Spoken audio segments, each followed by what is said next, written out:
Hi hello, ഇന്നൊരു പുതിയ വീഡിയോയിലേക്ക് എല്ലാവർക്കും സ്വാഗതം.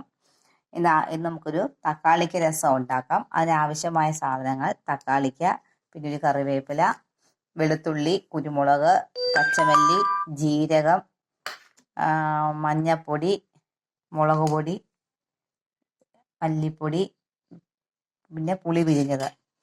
ആദ്യം നമുക്ക് തക്കാളിക്കയും ജീരകവും വെളുത്തുള്ളിയും എല്ലാം കൂടെ, കുരുമുളകും എല്ലാം കൂടെ ഇട്ട് നമുക്കൊന്ന് ചതയ്ക്കാം. ജീരകവും വെളുത്തുള്ളിയും എല്ലാം കൂടെ ഇട്ട് നമുക്ക് ജാറിലോട്ടിടാം. ഇത് ആദ്യം ഇട്ട് ഒന്ന് ചതഞ്ഞതിന് ശേഷമേ നമ്മൾ തക്കാളിക്ക് ഇടാം, അല്ലെങ്കിൽ നല്ലതുപോലെ അരഞ്ഞു പോകും.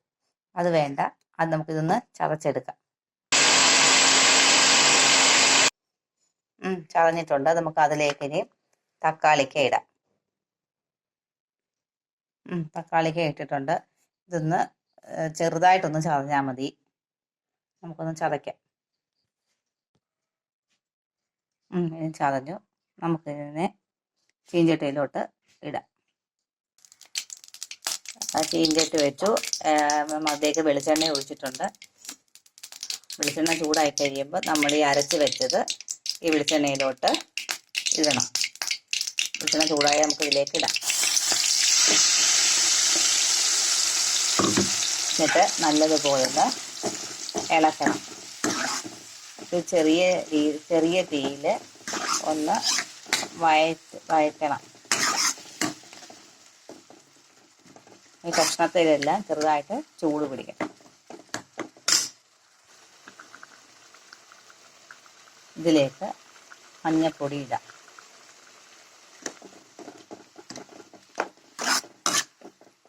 പിന്നെ അല്പം മുളക് പൊടിയും മല്ലിപ്പൊടിയും കൂടെ ഇടാം.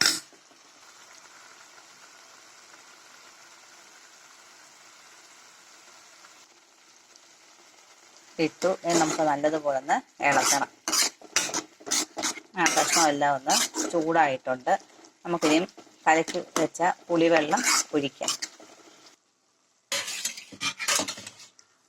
ഇത് നമുക്ക്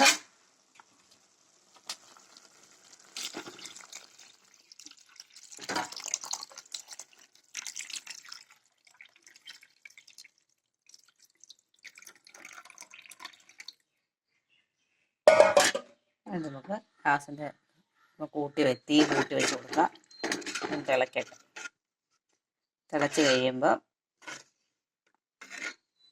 ഇത് നല്ലതുപോലെ തിളച്ച് കഴിയുമ്പോൾ നമുക്ക് ശകലം കായപ്പൊടിയും ഉലുവാപ്പൊടിയും കൂടെ ഇടാം. ഇതിലേക്ക് ആവശ്യത്തിന് ഉപ്പും കൂടെ ചേർക്കണം. കറി തിളച്ചു. അതിലേക്ക് നമുക്ക് അല്പം കായപ്പൊടി ഇടാം. കായപ്പൊടി ഇട്ടു. പിന്നെ അല്പം ഉലുവാപ്പൊടിയും കൂടെ ഇടണം. നല്ലതുപോലെ തിളയ്ക്കണം. ഇടയ്ക്ക് ഇങ്ങനെ ഒന്ന് തവിയും കൂടെ ഇങ്ങനെ ആക്കി കൊടുക്കണം.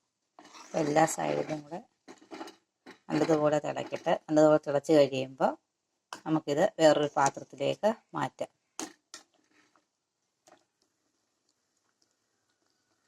നമുക്കിനി നല്ലപോലെ തിളച്ച് കഴിഞ്ഞു. നമുക്കതിന് ഗ്യാസ് ഓഫ് ചെയ്യാം. നമുക്കിത് വേറൊരു പാത്രത്തിലേക്ക് ഒഴിക്കാം.